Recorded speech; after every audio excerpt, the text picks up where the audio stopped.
Hi, everybody. Welcome. Uh, I'm Mohammed. I'm the chair of the Committee on Equity, Diversity and Inclusion.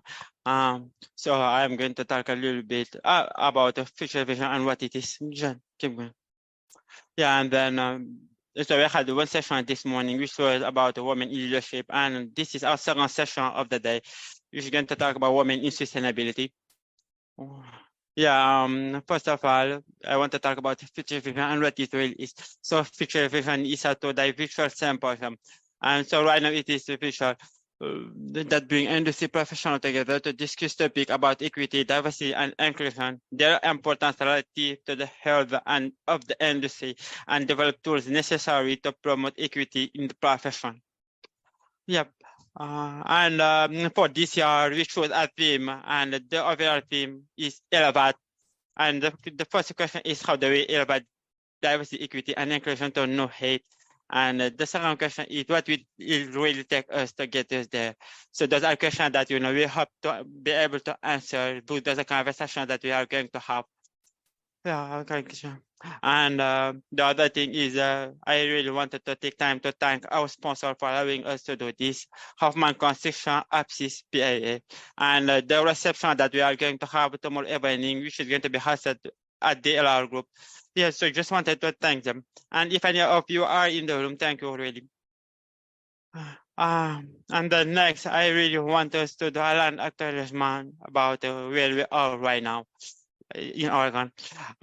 So we would like to acknowledge the many tribes and bands who call Oregon their ancestral territory, including Bornos Paiute, Confederated Tribes, of course, Lauer, Umka, and the Siuslaw, Confederated Tribes of Cow Creek, Lauer Band of Umka, Confederated Tribes of Grand Ronde, Confederated Tribes of Siles Indian, Confederated Tribes of Warm Spring, Confederated Tribes of Umatilla Indian Reservation, Coquille Tribe, and the Klamath tribes, and honor the ongoing relationship between the land, plants, animals, and people indigenous to this place we now call Oregon. We recognize the continuous sovereignty of the 9 federally recognized tribes who have ties to this place, and thank them for continuing to teach us how we might all be here together. Yes, so thank you. And then after that, John, can you go to the next slide now?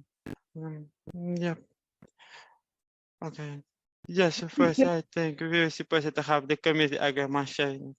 I'll go on.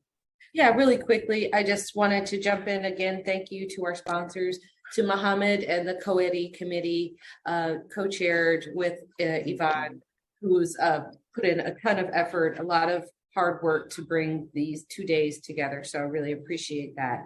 Also, just want to let everyone know, if you want to turn off your cameras and mute your mics for the remainder of the presentation, we will get to questions in the chat, so you can chat your questions out to everyone, and Mohammed and I will monitor to make sure that we get to all the questions by the end of the presentation. Also, you could chat directly to me or to the speakers, but it won't be as likely as that we'll get to them, so try and chat to everyone. And then with that, of course, we're recording this presentation, and we hope that when we represent it or offer it to others, you'll share it widely. So thank you for being here today. Go ahead, Mohammed. Hey, Jen, I just wanted to ask you, do you have the committee agreement slide or did we miss it? I know, I don't know why it's not there, but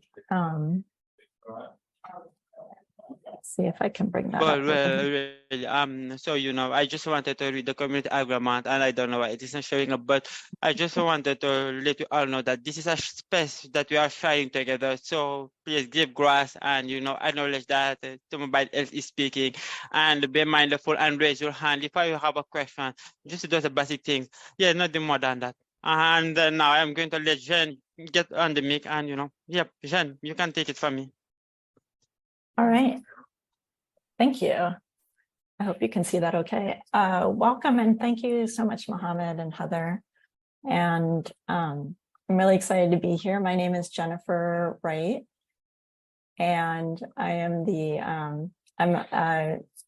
principal founder of a Portland-based firm, Studio Rally Made. Think about the fact that this memo leaks. Oh, as well as your Small Firms Exchange chair for AIA Oregon and your rep at the national level of the Small Firms Exchange for the AIA National Board. So I'm really excited to be here to have a discussion with the partners of Project Pivot, Erin and Julie, and especially having been part of the inaugural Future Vision, which was in 2017, amazingly. It's great that this is still going and these discussions are as important as ever. So with that, I will give a brief introduction. Let's see. So first we have Julie McEvoy Baines, and she's a registered architect in the state of Oregon with more than 20 years of experience in architecture and consulting. Passionate about creating better buildings and spaces for her community, her client-centered approach to projects, along with her ability to motivate these around her, contribute to continued success in the industry. She came to sustainability consulting as a second career, driven by a passion to generate a better world for the next generation. Because this is more than a job, she's efficient with her time, results-oriented, and continuously exceeds expectations. Her experience is wide-ranging from single-family residential to district-level projects, from one-on-one training to engaging with entire communities. She understands environmental stewardship, will provide economic stability, and is determined to assist clients in creating meaningful places. So welcome, Julie. And second, Erin Lauer is a registered architect in the state of Oregon with more than 15 years of experience working in the built environment. Her passion for sustainable development can be seen on each project on which she has contributed. Erin has worked on a range of over 50 projects, which achieved a sustainable rating system certification from LEED to Green Globes or Fitwell in projects ranging from small, public, newly constructed buildings to multifamily homes, large commercial buildings, hospitality, healthcare, and sizable government buildings. She encourages the integration from the complete project team by facilitating integrative sustainability workshops and educates professionals on moving forward positively in building practices by presenting at the AIA, teaching exam prep courses, and leading educational workshops. So welcome, Erin. So Project Pivot, which is led by both Erin and Julie, is a consultancy that marries the interests of its two partners towards providing services within the area of sustainability. And so later, we'll be doing an activity that encourages you to see your personal interests and how they, I'm going to move to this, how they might intertwine to show your intention for your climate action. So we thought we'd share with you both Erin and Julie's Venn diagrams as a way to kind of prime this activity, and then we will come back to it at a later time. But for right now, I will let Erin and Julie give a little bit of a description as to what people might be seeing here. Sure. This exercise comes from a woman that Erin and I both absolutely love, Dr. Ayanna Elizabeth Johnson, and just filling this out sort of feels it takes your joy, what you're good at, and then something that needs to be done, and it sort of looks for overlapping things. So I'm not going to go into too much because it was very personal actually to fill this out, but just know that I filled one out, Erin's filled one out, and then we kind of have one that's overlapping. So if you want to move to, there you go.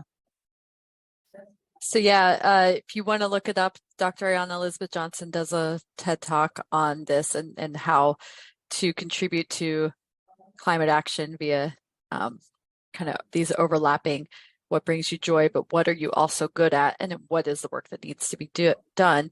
And, you know, again, we can go through these more detail later, but this is where Julie and I came together and then created Project Pivot, or pivoted to Project Pivot with finding both of our overlaps, right, into each one of our personal climate action, and then finding that overlap into Project Pivot's climate action. Thank you. Yeah, we'll put the link for that activity into the chat.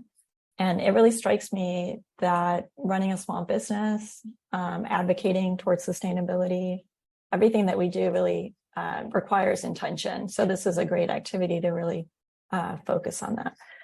So let's get to know Erin and Julie a little bit better. So initially, I'm going to let Erin tell us a little bit more about her background and personal journey. Sure.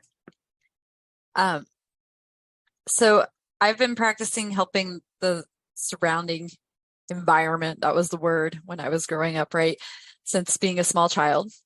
And that passion's never expired. And so I chose to try to, go to the University of Oregon Architecture School because of the focus on sustainability. And I just enjoy creating, and I had made that shift. I started out in engineering, but there wasn't enough creativity in that for me. But that process of creating, but I want to do that without harming. And so after graduating, I worked with a handful of wonderful architecture firms in this region and in the Philadelphia area.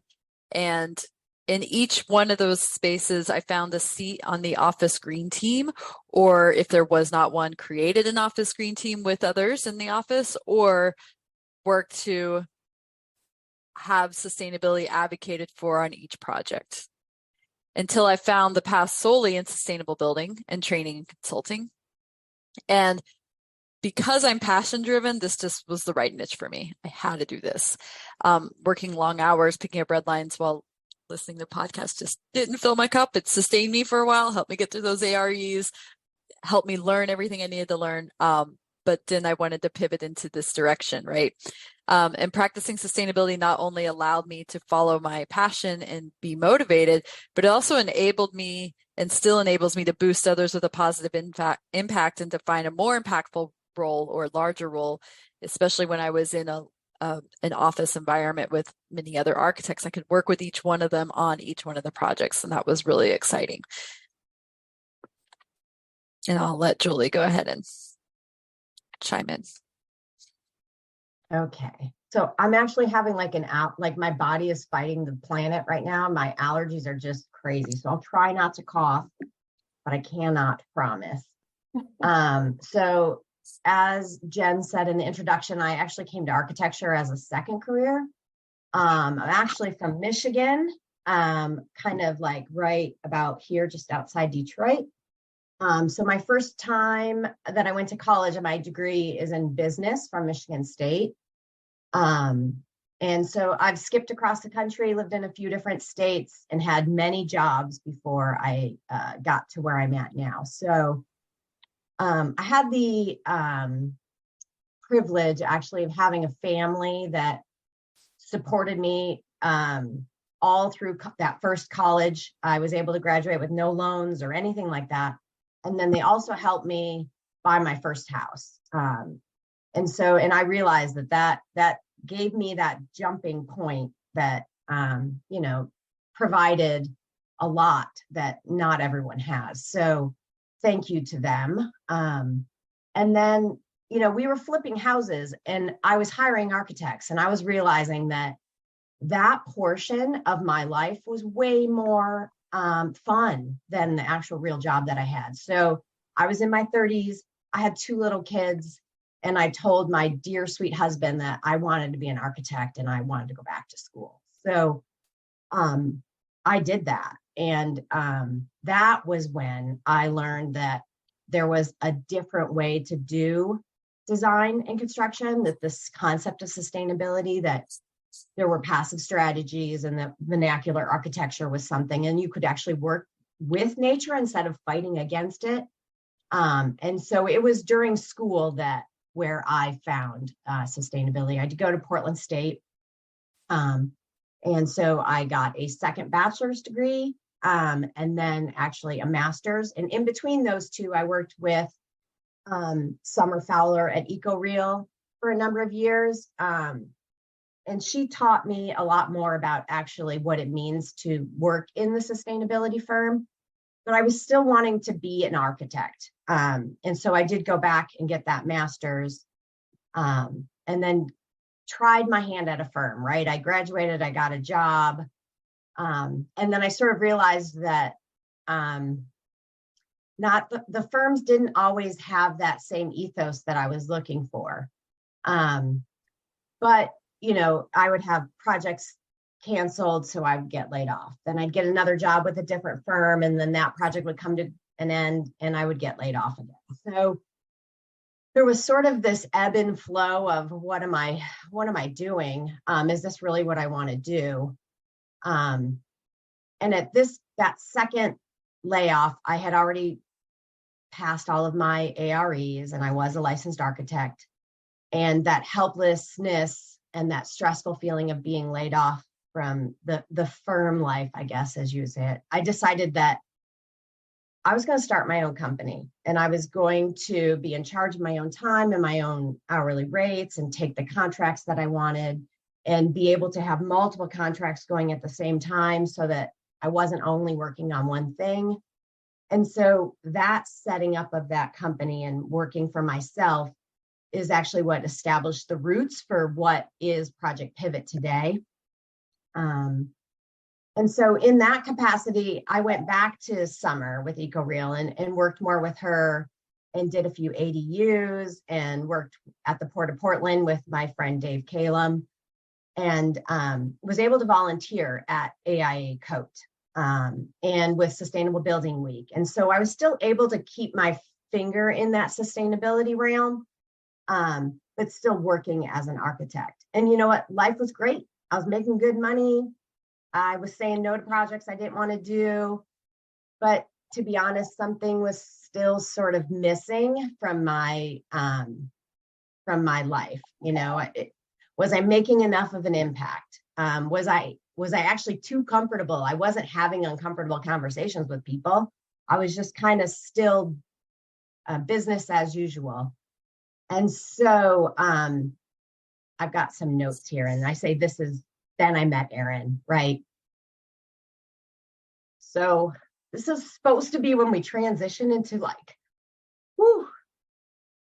the background of where Project Pivot came together. Sorry that I'm emotional, but doing this whole thing is kind of like brought it to the forefront. Yeah, you know what? You got to sort of put yourself in an uncomfortable position sometimes to get the fulfillment that you're looking for.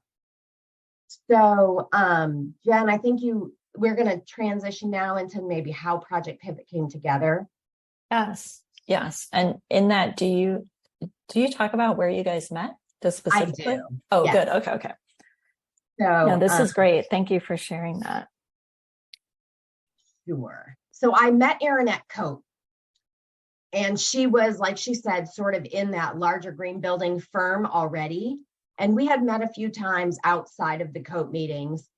And, you know, her enthusiasm is out of this world. If I could bottle it, I would. She'd always ridden her bike everywhere we went. So whenever she showed up, she's like totally out of breath, like derobing because she's hot and tousled all over the place. But the energy was I loved it, right? She was so passionate about it. And I knew that she was a little bit burnt out where she was. There had been some new management. There was such long hours. And it was really no secret that, you know, having my own company, I had a work-life balance that I liked. And I was saying no to projects that didn't fit with what I was working on. And so it was sort of like over a beer that Erin sort of said, hey, so I know you have your own company. Would you like to maybe focus only on sustainability and not really do that architecture, you know, Revit, AutoCAD all the time?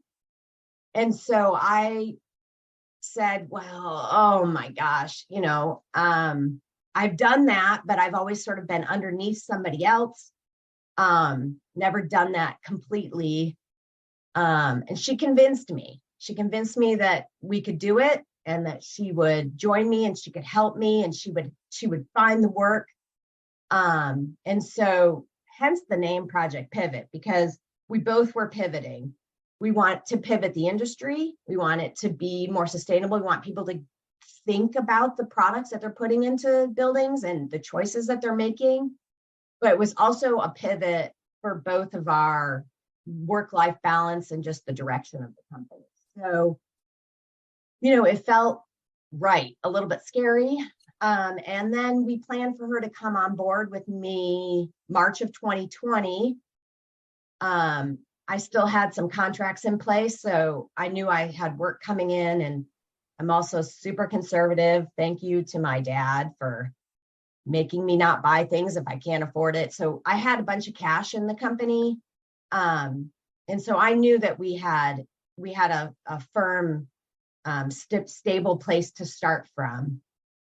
So I drove to Salem. I changed the name. I added a second owner for $500. We did a website. And then March of 2020, the world shut down and I had just pivoted and I had just convinced this person to quit their full-time job. So, Erin's enthusiasm was through the roof. She sent out hundreds of emails. COVID didn't stop her. She called everyone she knew. She chased every RFP that was out there that had a sustainability component. And in reality, by September of that same year, we had 3 contracts for lead NC projects. We had 1 lead O&M project. We had a Fitwell project. We had a net zero project, and we had a couple ETO, early design assistant charrettes, all just within the first 6 months. So I think, Jen, you had kind of asked me, like, why do you think you'd even had success? And I think it's 2 things. One, we were a COVID certified firm, and both Dave Kalem and Summer beat me up that I needed to get my COVID certification. So the company had that. And then, teams look for people that they know that they like. And Erin had already established herself as this guru for lead consulting or sustainability consulting in the Pacific Northwest in the local market. So with those 2 things, we just had a firm foundation to just start strong. And that is the beginnings right there, the first 6 months. And so I think I'll pass it to Erin to talk about like the mission statement and the focus of the company for the last 3.5 years that we've been together. Unless you want to ask anything else, Jen, I'm going to keep going. Oh, no, feel free to keep going. Yeah, thank you. Yeah, so I think, we also discussed like why women in sustainability and also just what Julie and I do. And we decided that pivot, and Julie gives me too much credit. I thought she convinced me also to trust the process. So here we are together. And I honestly think that day, like, we both ordered a beer and neither of us even drank it. We just chatted. Okay, so we lead from a lens of honesty and authenticity, and we do the work we love to do and not to pretend to be anyone else, because we just can't do it any other way. And I just we just can't, we just can't. You've heard our stories. It's just who we are. And I, forged amazing relationships within my past experience within other offices, but then also bumped into some heads because of my passion and only be able to work from authenticity and truth, right? I realized we talked a little bit about women in sustainability and why women, and oftentimes it's because we were not throughout history, women didn't even have a right to vote at one point, right? So we weren't invited into the room. But what we can do is do these small, environmental projects. So I've just, parents might be involved in their PTA. I've just been involved with Parks Rec and advocating for what our neighborhood needs, right? And then, yeah, I think that's all for that. I had some notes here about mentors as well. And thanks for Yeah. Julie for bringing yours up. Yeah, go ahead. No, I was going to say that was one of the questions that we were chatting about, was what is the unique thing that you bring to the marketplace, if I could use that term, that other sustainability consultants perhaps, what was missing, which you touched on in terms of authenticity and the relationships that you already had, and just the idea that you had intentionally focused on what is the balance between the two of you towards this. And so we'll get into that, I think, in a little bit when we present the Venn diagram. But I think, we had the work that needs to be doing. And one thing that I heard over and over from colleagues I worked with, clients I worked with, was good sustainability consultants to bring in that minority-owned business for public projects. And then I think probably everyone participating in this today could agree that there's just lots of work to be done in policy. So we bring that. So I think a women-owned business, emerging small business, bringing that to the table. We're certified, like Julie said, COVID. We're also with the, is it SSA, the federal? SBA, small SBA. business. Yeah. So yeah, that helps us bring something to the table to help bring up that diversity requirement in teams, the percentage. And then, meeting with friends before we started to, we talked about mentors. I would just say that at one point I realized I was looking for a female who I could look up to, and it doesn't mean that they were older than me. I have mentors that are younger than me, and it's great, but I just started reaching out to, which is, why I reached out to Julie, just everyone out there that was in my community that inspired me, that was in the field of buildings and development.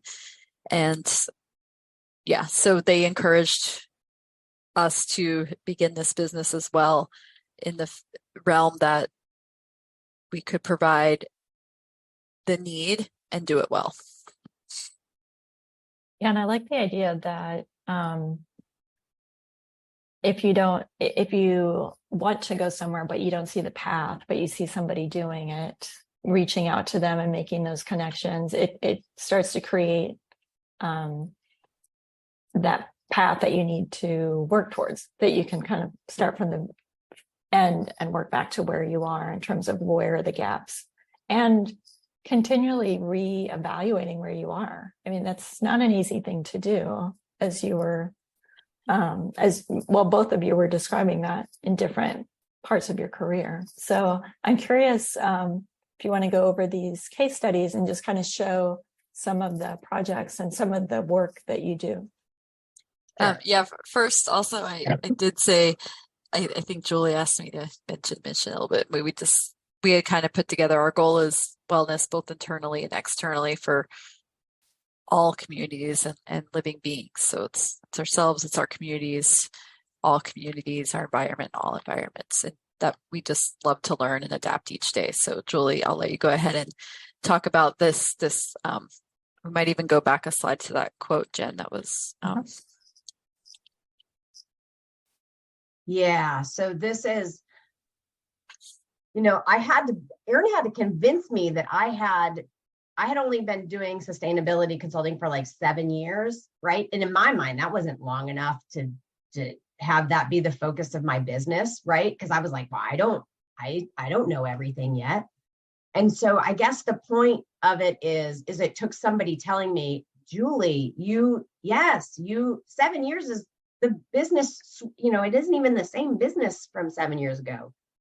So just because you don't think you know it all, it doesn't mean that you don't go for it, right? But it took her telling me, no, you're going for it, right? Like you've got this, if you wait till you're ready, it's going to be too late, right? And so I guess this is a great quote in my mind, because sometimes you just have to jump in. And if you don't know the answer, you admit you don't know the answer and you go find the answer. So, yeah, sometimes we say yes to stuff when we're like, oh my gosh, we just said yes to that. So, okay, we better figure out what the heck we're doing. And then, that's just the truth. Maybe I shouldn't say that out loud, but that it's the truth sometimes. So I guess with our projects that we have going on, so you can go to the next slide. What we're noticing, just even over the last, I don't even know, 15 years or so, sustainability used to just be, how did you design your energy efficient building? And compare it to an energy model, and then, you're good to go, right? And so what we're finding now is that it's more performance based. So you have to prove it, right? And so, and additionally, they're adding new requirements. You're getting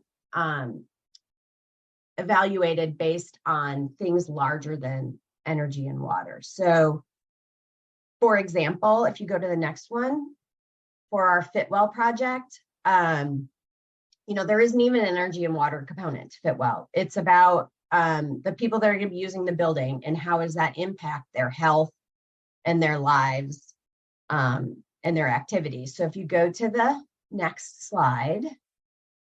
So this is a multifamily housing, market rate housing. It has a bit of affordable mixed in.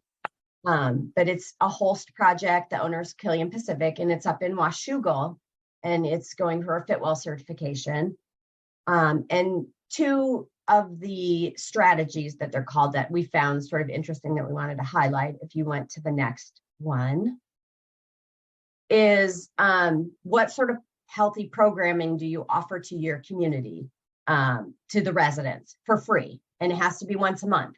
And one of the things that the property manager is doing is they have llama and puppy like stress release, so that they have this big lawn area, and they bring in these alpacas and llamas for people to just love on, and it's like a therapy session. And Fitwell, you get rewarded for doing that in this rating system, which is super interesting to me. Like, how great would that be to just walk out your door and play with puppies for an hour? Like, it's just the definition of sustainability is changing. So let's go to the next slide.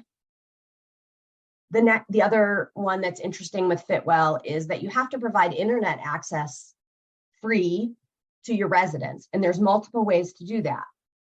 You could do it in each individual unit for free, which is not what they've opted to do. Another one to do is you could have it free in the clubhouse or in the retreat. This is the Riverside retreat that's part of that, and it's just beautiful. But when you're in here, you have to provide outlets for people to use and chairs for people to use, and the internet needs to be free. And so that just was, another interesting thing that is beyond the regular definition of sustainability. It's a beautiful project. It is beautiful. We were Go ahead. we were lucky to I guess before, when in the initial stages of starting Pivot, we had another colleague we met through the AIA Oregon Committee on the Environment. So props to all the boards within the AIA and all the community that we build here. And he and I have been working for months probably on trying to work together, and we finally got this project with them. It's so great.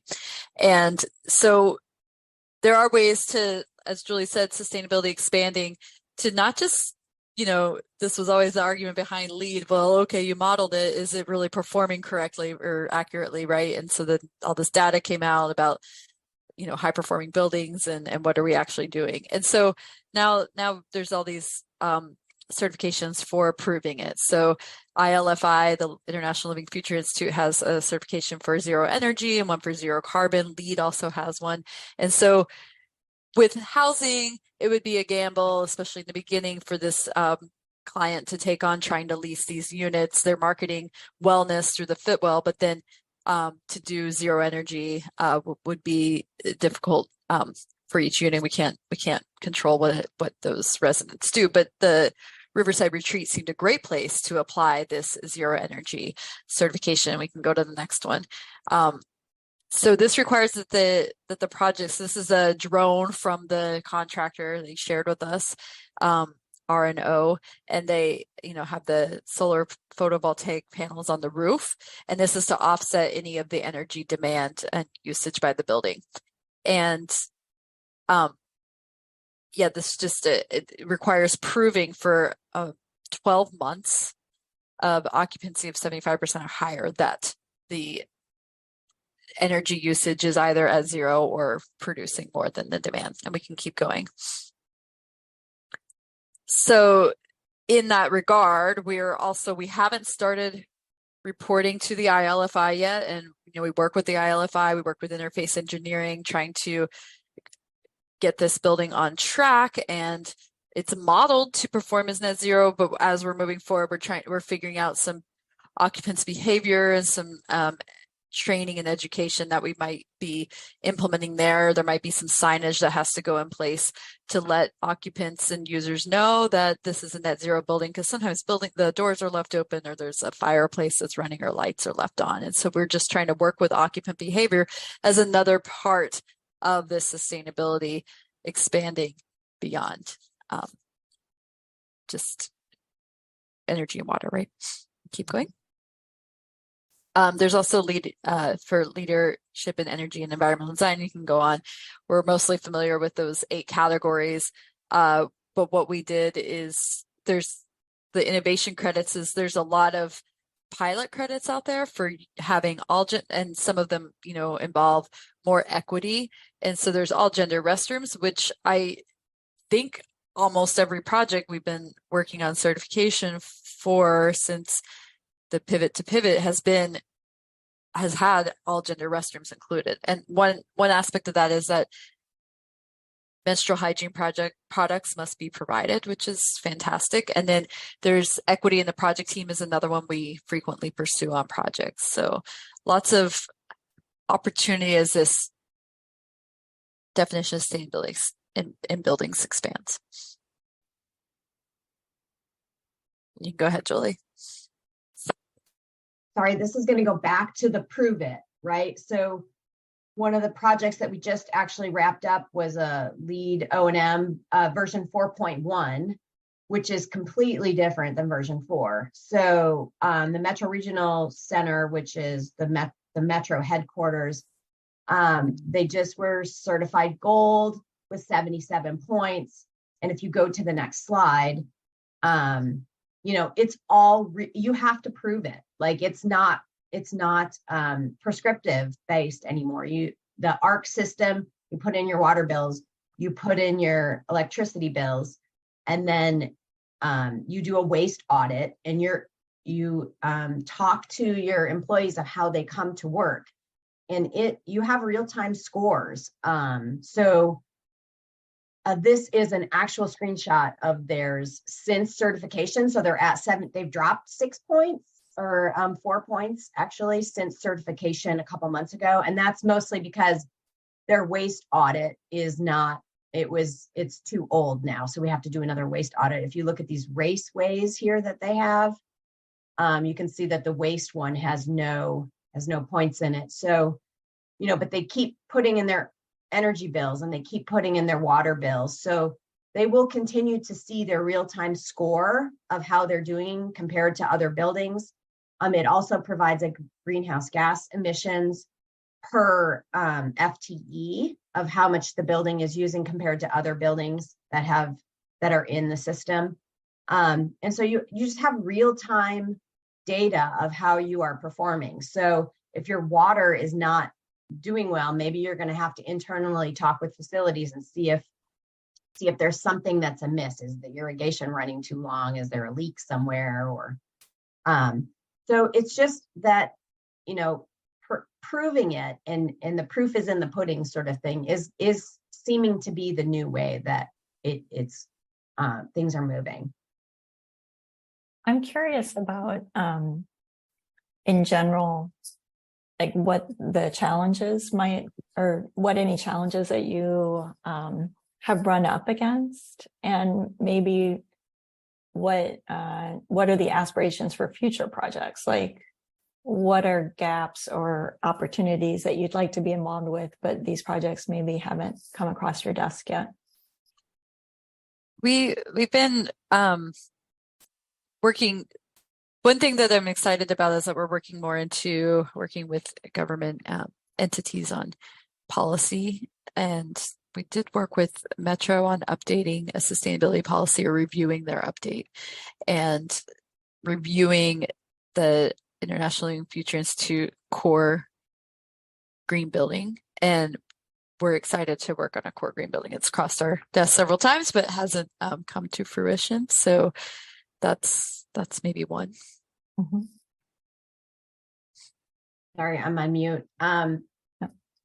That original business degree is the bane of my existence, because Erin is our reach for the stars person, and I'm the feet on the ground, always going to be, she's the optimist, I'm the pessimist, if you wanted to put it that way. So we're sort of at this point with two of us where at some point, is it always going to be just the two of us, or do we need somebody else, or do we need an energy modeler, right? Do we need where could we have new sources of income just beyond our time? Because right now we're only paid for our time. That's the only way that we can make money. And at some point you cap out, right?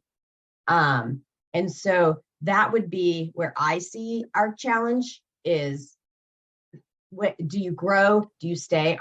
We're quite happy right now with our work-life balance, right? So how many more projects do you take then you're working too much, and then you defeated your entire mission of working for yourself and that sort of thing. So that's where I see the challenges with having a small business where both employees are both owners.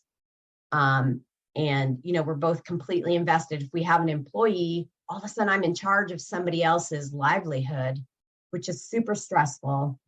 And so that's where I see our biggest challenge, is knowing when to grow and when not to. Yeah, I could see that for any small business, right? We're all going up against that challenge.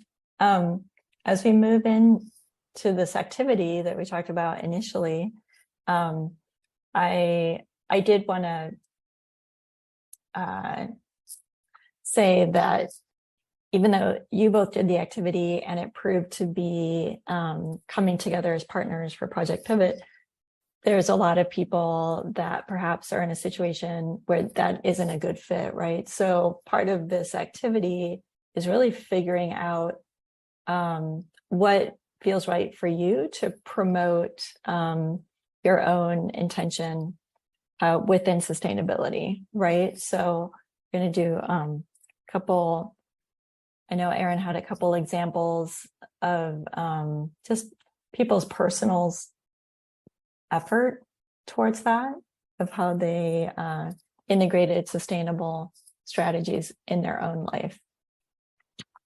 Yeah, sure. I think we had talked about there's just getting in. Okay, should we have people go ahead and start working on this, or I'll give a little bit more and then let people start working on it? Yeah, that's what I was thinking. Okay, Just kind I of didn't an want to overview. give too much. No, Okay. An overview, and then people can go ahead and take a crack at it themselves. Sure. And so this came up just because I was super inspired. I didn't go into detail about my mentors. I'm in so many community groups. So is Julie. And we love the people we interact with. So part of a Green Girls group. And we started a couple years ago a book club where it was pandemic. So we met virtually online after our kids went to bed around 8 p.m.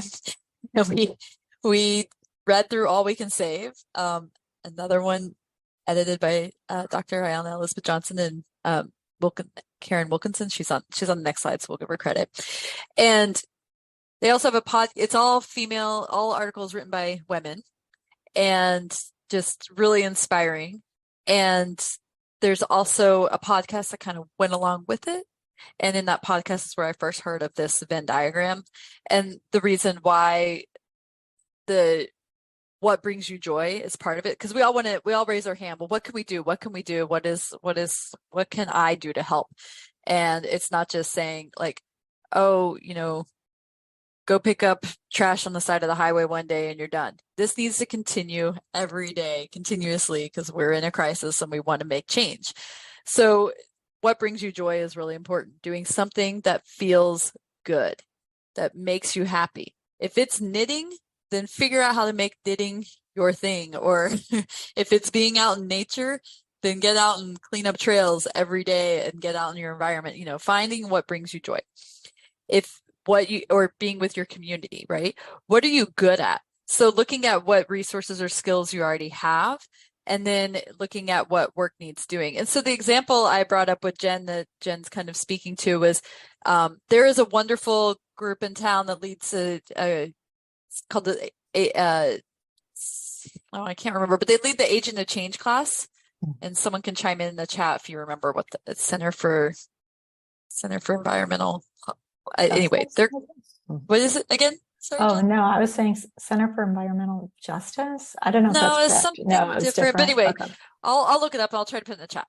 But they have an Agent of Change class that I recommend to anyone here. And the idea is that you look at your circles of influence, right? Where do you have a circle of influence that you can interact with? So the example I gave Jen was, we had talked about one woman within the Agent of Change class realized that her school was still serving styrofoam trays at lunch. And that seemed very wasteful. And she wants to help create a planet for her child to live in that will thrive in the future, right? So she went into this elementary school, to try to get them to change. And this turned into a whole big thing that had to change all Portland public schools. And, but this person took that on, and there are no more styrofoam trays, right?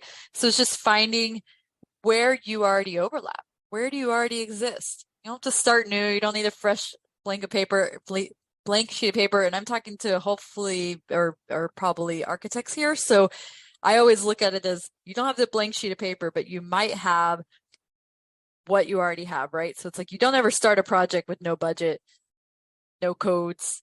There's parameters. Mhm. So I like to think of that as, you have your drawing in front of you and you put layers of trace over it. What can you do? What can you do to adapt that, to change that, to make it something that works for you?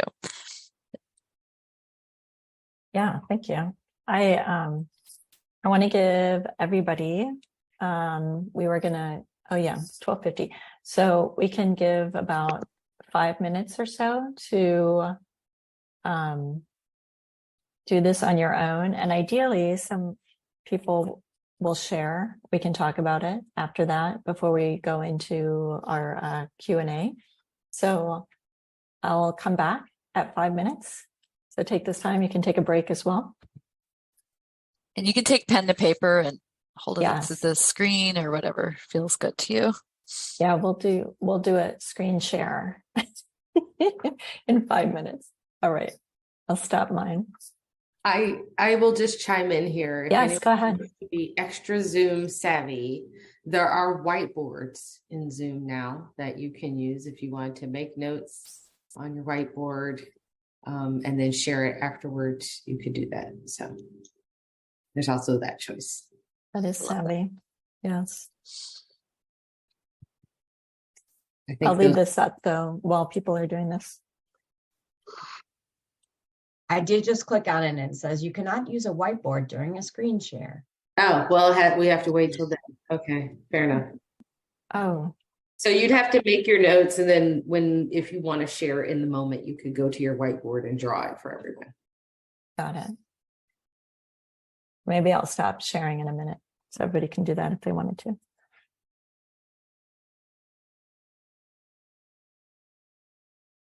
And if you need to see it, if we stop sharing, there's the IonaElizabeth.com where you can find this Venn diagram, or you can just take a screenshot or write it down and start filling it in.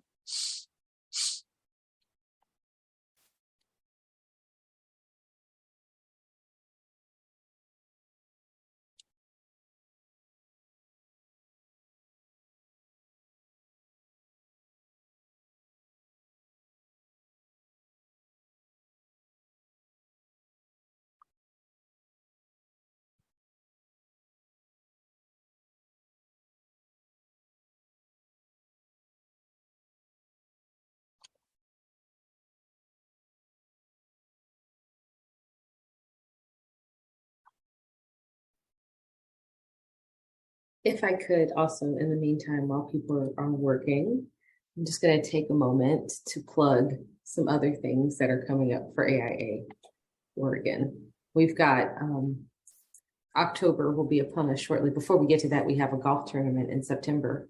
So if you're interested in helping us raise money for a scholarship that helps ARE students by supporting them with up to $1,000 of reimbursement for their study materials, then you could join our golf tournament.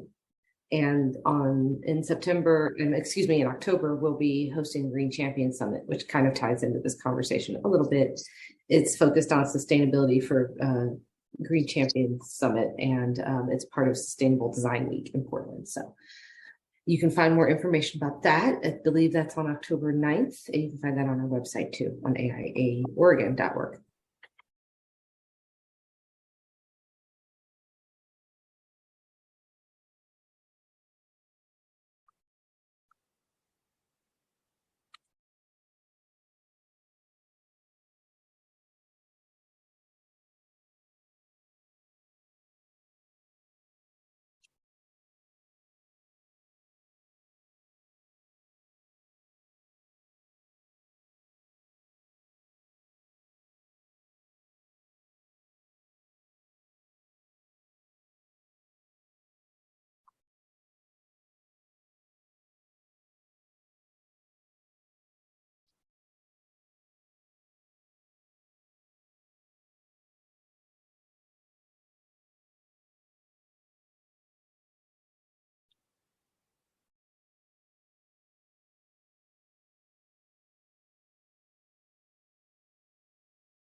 Jen, if you do want to share Erin and I's first, we could do that because we kind of did gloss over them at the beginning. Yeah, I think that would be helpful. So I'll share my screen. We cheated, everyone. Sorry, we didn't join you in the whiteboard activity. We did it ahead of time. Let me open it up again. Sorry. Yeah, you had.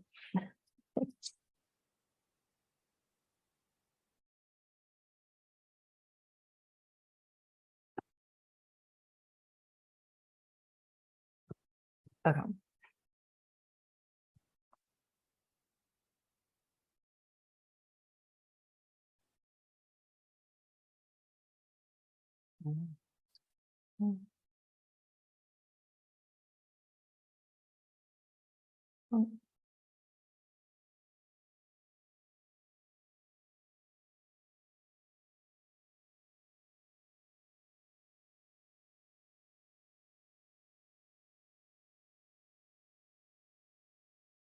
You want to talk to yours first, Julie? Yeah. Okay. What I would say is, and I don't know if I don't want to say this is a feminine trait, but what you're good at, it was actually kind of hard. And it actually took Erin and I reviewing each other's bubbles to say, no, you got more in there than, no, you're adding that. Right. And so I think that is kind of a stressful thing to put it in writing and then share it with the world of what you think you're good at.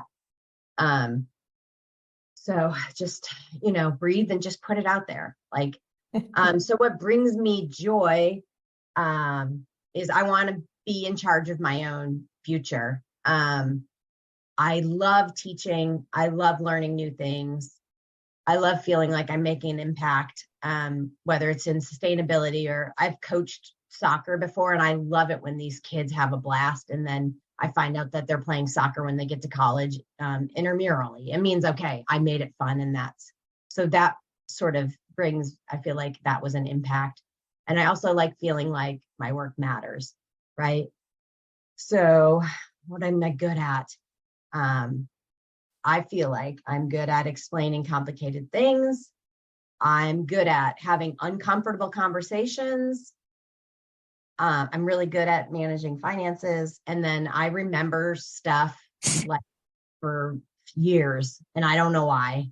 And then I'm really brave. Like I jump off. I mean, I plan really, really well before I'm brave, but then I do take that brave step. So And then the work that needed doing is, I honestly think that it's more in the construction industry where the training and the learning needs to happen. And I think that there's more companies that need to really truly look at the life balance, the life work balance of their employees. We didn't even talk about B Corp, but Erin and I are in the process of becoming a B Corp, and just doing that, going through the motions of doing that has really made us look at how we take care of each other and make sure that our life outside of work is just as valued as the things that we're doing on a daily basis. That probably drives that conversation too about growing, like having to evaluate your business with the lens of the B Corp, right? Like what kind of culture are you cultivating? Let's see. How about you, Erin?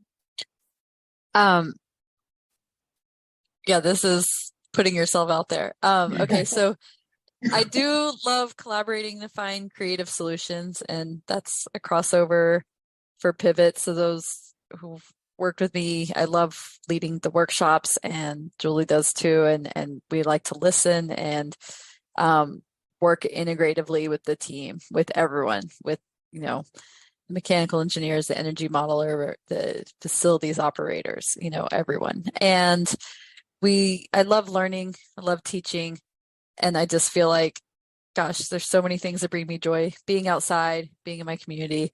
And then what am I good at? Julie made me put being brave on here.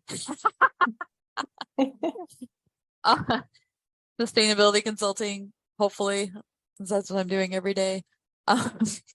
Community outreach.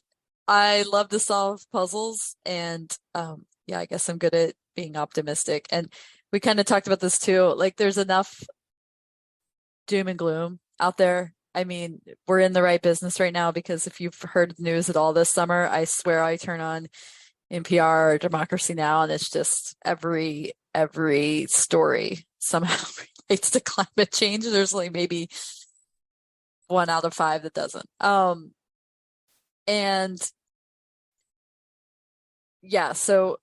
So there's the optimism that we need to move into the direction of let's look at positive outcomes. How can we move, not tell the doom and gloom, but what can we do to make a positive impact? So there's the work that needs to be doing, right? Right there is doing the positive impact, moving forward into the positive direction.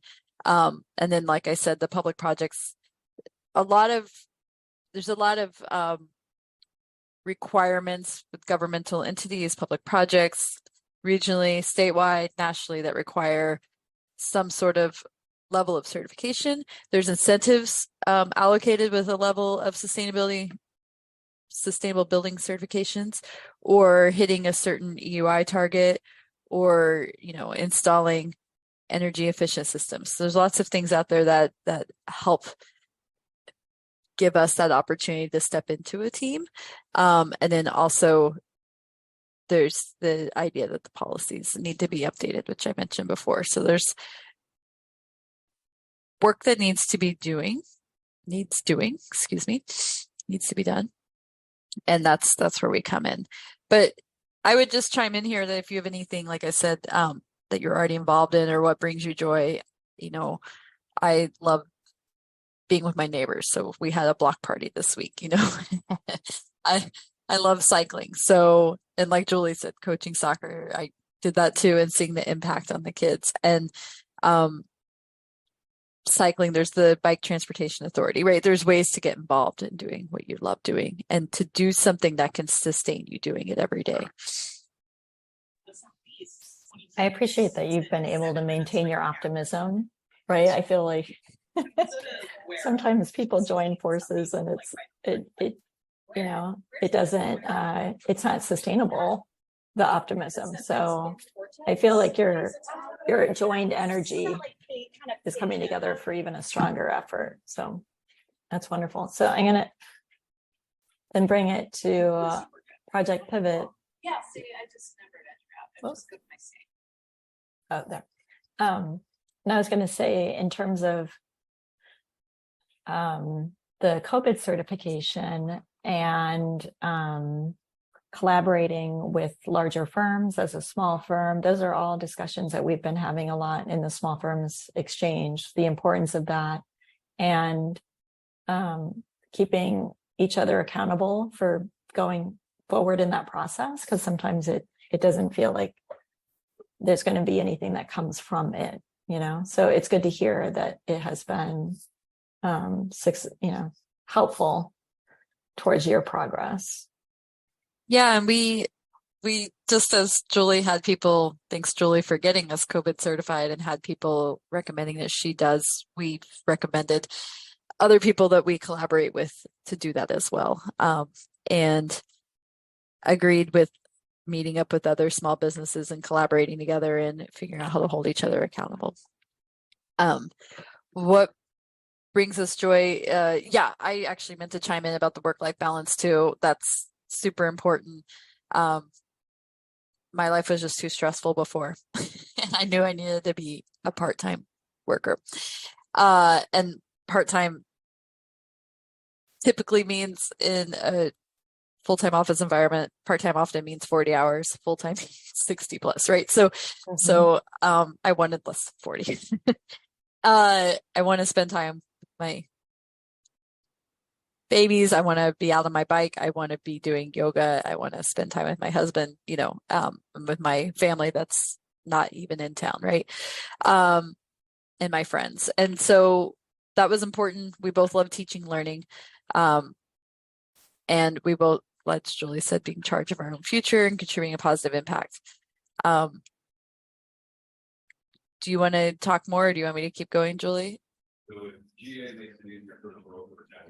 No, I don't think so. I think you did a great job.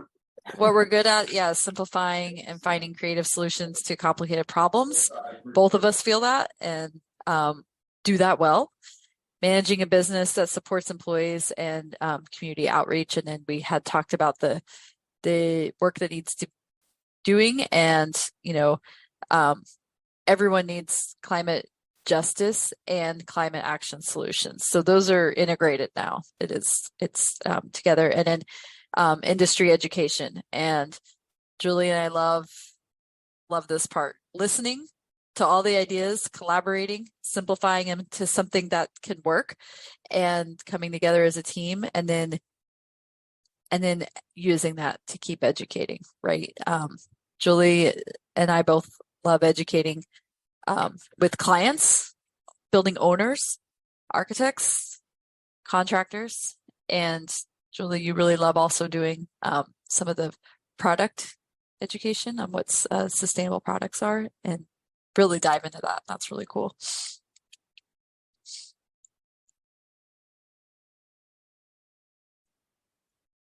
Oh, you're muted right now, Jen.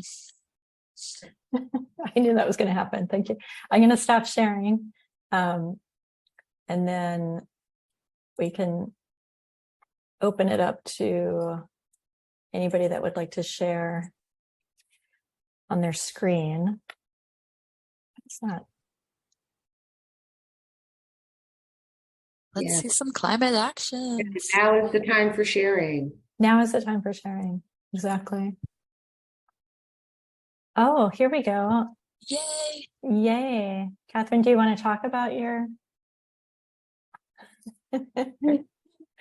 Well, I try to integrate sustainability in everything I do, but my focus is on affordable housing. So what brings me joy is community involvement. I sit on 6 boards and committees. My skills are in communications and problem solving, and what I see as needing action is the housing crisis that we're in, and health and sustainability are critically important in solving that. And so where my work all comes together is my work in affordable housing, whether it's the actual design work that I do or the boards and committees that I sit on. So just wanted to put that out there. So the more affordable housing overlay on the sustainability and health of design. Catherine, we're going to want you to email us after this, because we've been advocating for more feasible sustainability solutions in affordable housing. So please contact us. We'll be collaborating. That's great. Yeah, I'll put my email in the chat if you want to get back to me. Perfect. Thanks. Anybody else looking to share?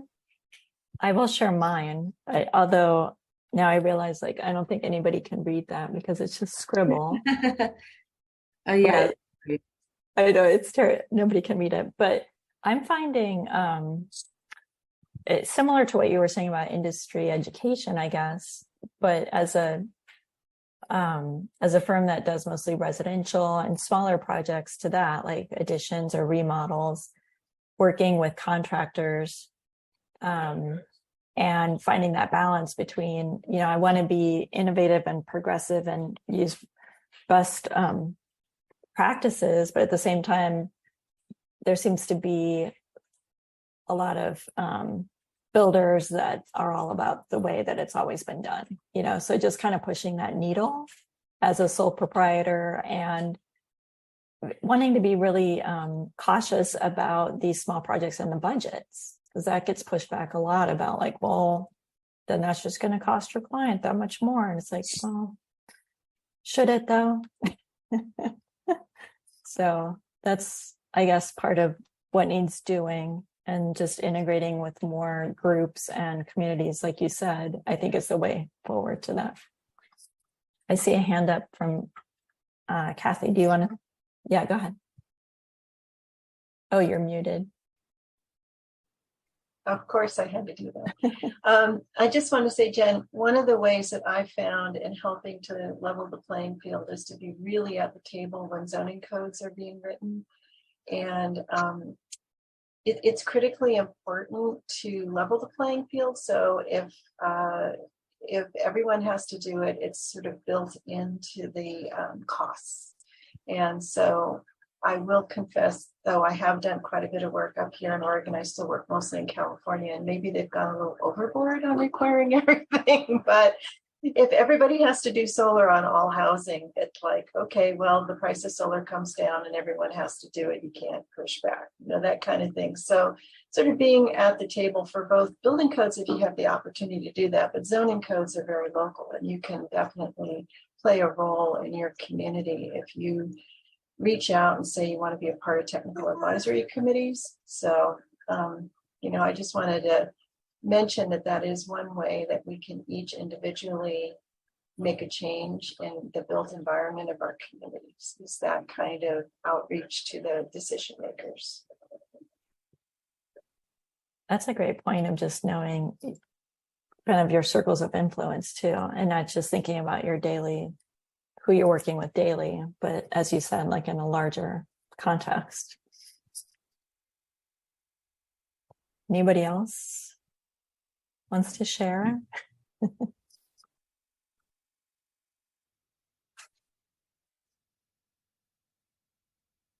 No, maybe not. Well, we have, I'm going to go back to our slides. There's just a few slides, and then we're just opening it up for some questions, just general questions, or you can talk about more about the Venn diagram. Let's see. Sorry, now I lost my thing again. Oh yeah, go ahead, Mohammed. Yeah, so I'm looking at my Venn diagram, and like right now there is a circle on it where, you know, it's mostly about like a family. Like I was, you know, listening to the conversation this morning about a woman in leadership, and, you know, family always come up in the conversation. But there is that thing about architecture that, you know, it's not always flexible to it, right? And like there are nothing like a maternity leave, and still it is a subject of conversation. But then when it comes to sustainability, I'm wondering like, how does kind of like a family come into play somehow? Because my diagram has like, you know, architecture, and it also has sustainability. But at the same time, I'm thinking about like, you know, when I'm trying to do this effort, I will have people in my circle to be involved into that process as well. Because like if you are living in a home with your brother and sister, I mean, the effort is not just coming from you, right? Because you are also sharing that task with them. Like if I want to recycle a can, I don't just have to do it. I also have to teach them how to do it, right? So yeah, I was going to ask like, how would you, you know, advise somebody in a situation like that? like what will not the best, but what will an approach to be to help everybody, learn together. I fight Yeah. this battle every day. Yeah, It's a good question. My family lives in Kentucky, and it's amazing that I lived in Eugene and I would have, the little garbage can they gave us and only have garbage that took up, I don't know, I'm trying to think, maybe a couple liters, right? Every month for 3 people. Or we had 4 or 5 in a small house, right? And then I go home to visit my family and it's Christmas and it's every day, the full can. I mean, if that's what you're getting, it's hard. It's a discussion, and I think starting small, bite-sized chunks, and not forcing it on people, and being open-minded. I think also just listening to the stories that are there. So like, there's the example my mom gave recently.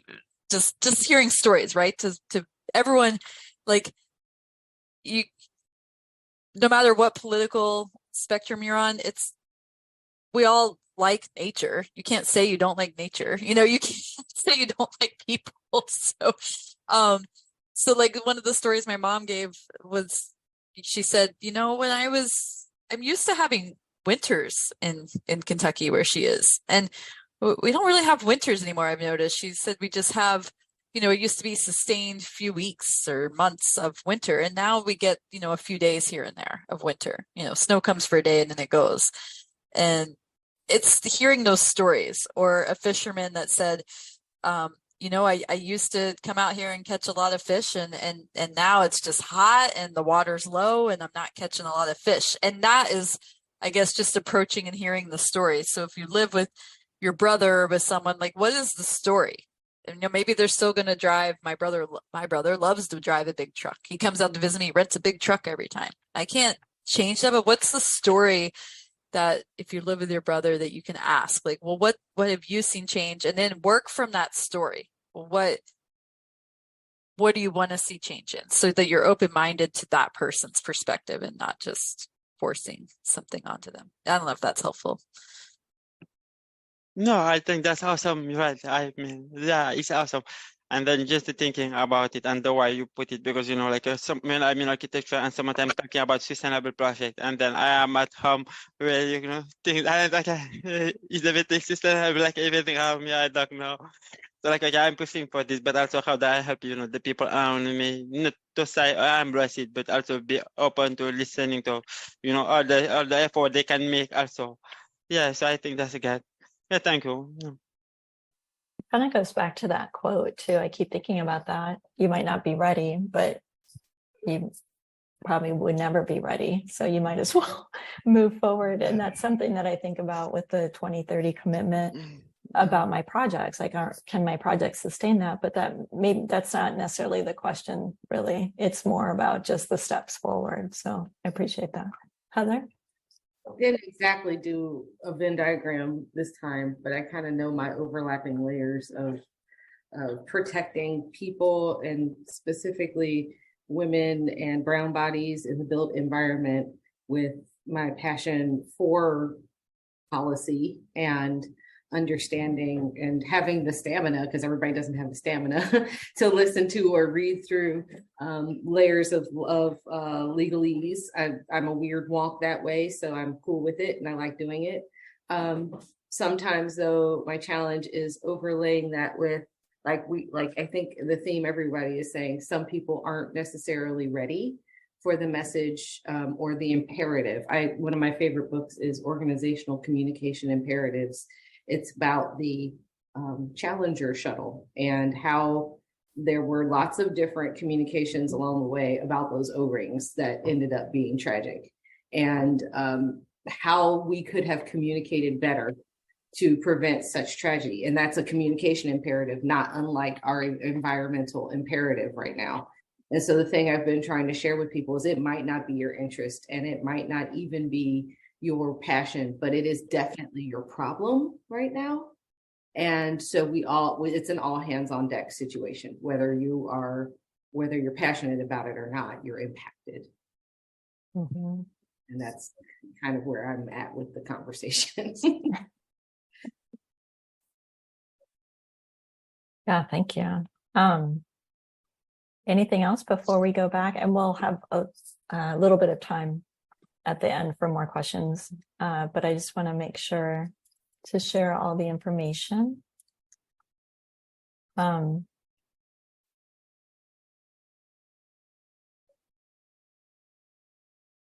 Well, sorry about, okay. It's really fast. Apologies. So here, yeah, I'll let you weigh in on some of these resources. I know you mentioned a couple already. Yeah, all we can save is it's a long one, but it's a great audiobook because they're short little snippets and they're read by all sorts of different people. Jane Fonda reads a few, Dr. Johnson reads a few. So it's easy for a road trip, to be honest. Women in Green is a great book. It was written in 2007. It actually sort of digs into that conversation of why women tend to be sustainability consultants or in the industry. And it looks at the science, the brain, the fight or flight versus the consoling nature of women. Super interesting. Drawdown is one of Erin's favorite books. And then Flourish is a new one, actually, that just came out. I'm only a couple chapters in, but it actually is talking about the climate crisis. But it says doom and gloom. We can't use doom and gloom. We have to use better language. We have to fix it. And we have to get away from this scare thing. We have to just use different language. So so far I like it. I'm not done quite yet. Silent Spring is kind of like the beginnings of the environmental movement. It's an old one. It's from the 60s. And Rachel Carson was an environmental, I think she was a civil engineer. Oh, shoot, I don't remember. But she was writing about how DDT had been used and it killed all these birds. And then when spring came, there were no birds singing. And so it's a book about what, and thinking about what you're doing before you do it just a little bit. So that's kind of like the beginning of the environmental movement of cause and effect. So Silent Spring, an oldie but goodie. And then I think the last two are Erin's. Oh, yeah, those are, again, our crush on this woman in the slide. So, Best American Science and Nature Writing, again, it starts with what's wrong, but it finishes with, it's a bunch of articles again. There's many versions of this book. I've been reading the 2022 one. I still keep checking out from Libby, so sorry if you want it, and I keep holding on to it. Also good to listen to on audio. And there's a lot of optimistic articles. Like an example is one about the Olympic National Forest having a dam there. It was 100 years old, and the Native American population tried to take the dam down along with other community members, and it has now been taken down. And within 10 years, all 5 species of salmon have come back all the way up the mountains of the Olympics. And just the fact that nature can heal itself, so we can fix this. And that was just, good to hear. We can still make the progress. What If We Get It Right is another one that's on its way out, so you can pre-order or ask your library to order it. And then we could just keep going on. There's a bunch. In Drawdown, one of the top 10 solutions is educating girls. So we're all in the right community here, and that's to reverse climate change. That's up there with refrigerants, right? So keep doing the good work, and you can write in the chat some of your readings and go ahead. Yeah, it looked like there was a question from Colleen. Is that right? Or Heather, yeah. Or Heather? No, it was just me. I was going to make the note to say what you just said, Erin, which is to please add any of your books or thoughts or comments in the chat for us all to share, because I think that would be useful. Cradle Yeah, to Cradle. Yep. I mean, they're just, yeah, lots of Paul Hawken books. Good, good. Love it. Yeah, I was going to say there's some groups as well, community groups, larger organizations that have been, I know they've been part of this discussion today, but whatever groups that you think would be good to let everybody know about, you can put that in the chat as well. Yeah, this list can go on and on as well. And we obviously like the AIA committees because we're all meeting through that. So, met Jen through that a long time ago with bringing in some folks to discuss paid family leave and her in what was COEDI at the time. Or was it COEDI? Yeah, anyway. Yeah, I know. Yeah, that was a while ago. It's true. Yeah, the committees are a great way to meet people and to just create a community around whatever you're passionate about. Mohammed, you had a question? Oh, sorry, Erin. Nope, go ahead. Go ahead, Mohammed. Yeah, Erin, Julie, I just wanted to ask you when Eastside school communities, are we talking about just any school community that are doing work out of here, or are there specific ones that you guys are working with right now? I just was kind of using this as an example of like if you know you had your PTA or if you are a student in school and you know there's always like the example of all the unions coming into play right now, and so yeah, I would say Julie and I do work with public schools right now, and so we can help advocate for changes in policies or commissioning plans and things like that. So no, just a broad overview to answer that. Yeah. These are just, again, a handful of a slew of plethora of groups. Just, yeah, I think it's kind of interesting, like, you know, how also when we talk about the sustainability and you kind of start talking about the policing and being involved into the process, which I feel like, you know, it's kind of awesome somehow. It was really make us like ask like what sustainability really is and being able to explore it from different. So yeah. I was gonna go to our final slide just so that everybody knows how to get in contact with the both of you and reach out with questions, collaborations, projects. And this is where to find you. So if there's any final questions, thanks for sharing in the chat. Heather, did you have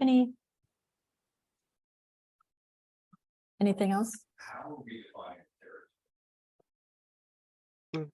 Well, actually, I was going to say like I want anyone who is in this room to remember that we have a free reception happening tomorrow evening at DLR. So if by any chance you can meet it, it will be nice to kind of be able to see some of you here. So we can just, you know, hang out a little bit. But yeah. But also, you know, I really want to say thank you to Julie and Erin for taking their time to join us and, you know, be part of this. Yeah, so these are the kind of conversations that, you know, we want to have. And it's also part of the work that we are trying to do. So really, thank you for granting us with your presence at your time. It's really appreciated. Thanks. Yeah, Sharon, I think that's the only thing I had. Heather, you had something? Yeah, well, again, all of the thanks, and especially to our panelists and to our sponsors for Future Vision. But I also want to invite everyone who's participating today. If you're not already signed up, you can still sign up for tomorrow, where we have another day of programming. And then, as Mohammed mentioned, we'll have a reception in person, in 3D, and actual people at the LR group tomorrow from 4:30 to 6:30. So we have an opportunity to actually like meet and see the people who shared their information with us and spent some time with us here in the digital space. So I would invite, and please bring others with you. If they weren't able to make it to the presentation, they can still come by the reception. Yeah, thank you, everybody. And thank you so much, Erin and Julie, for sharing about your journey and your business. It was such a fantastic discussion about all things, well, small firm sustainability, personal journeys. So I hope to see everybody tomorrow and in the rest of the Future Vision tomorrow morning and afternoon. So thank you all. Thanks, everyone. Have a great afternoon. Bye. Bye. Thank you.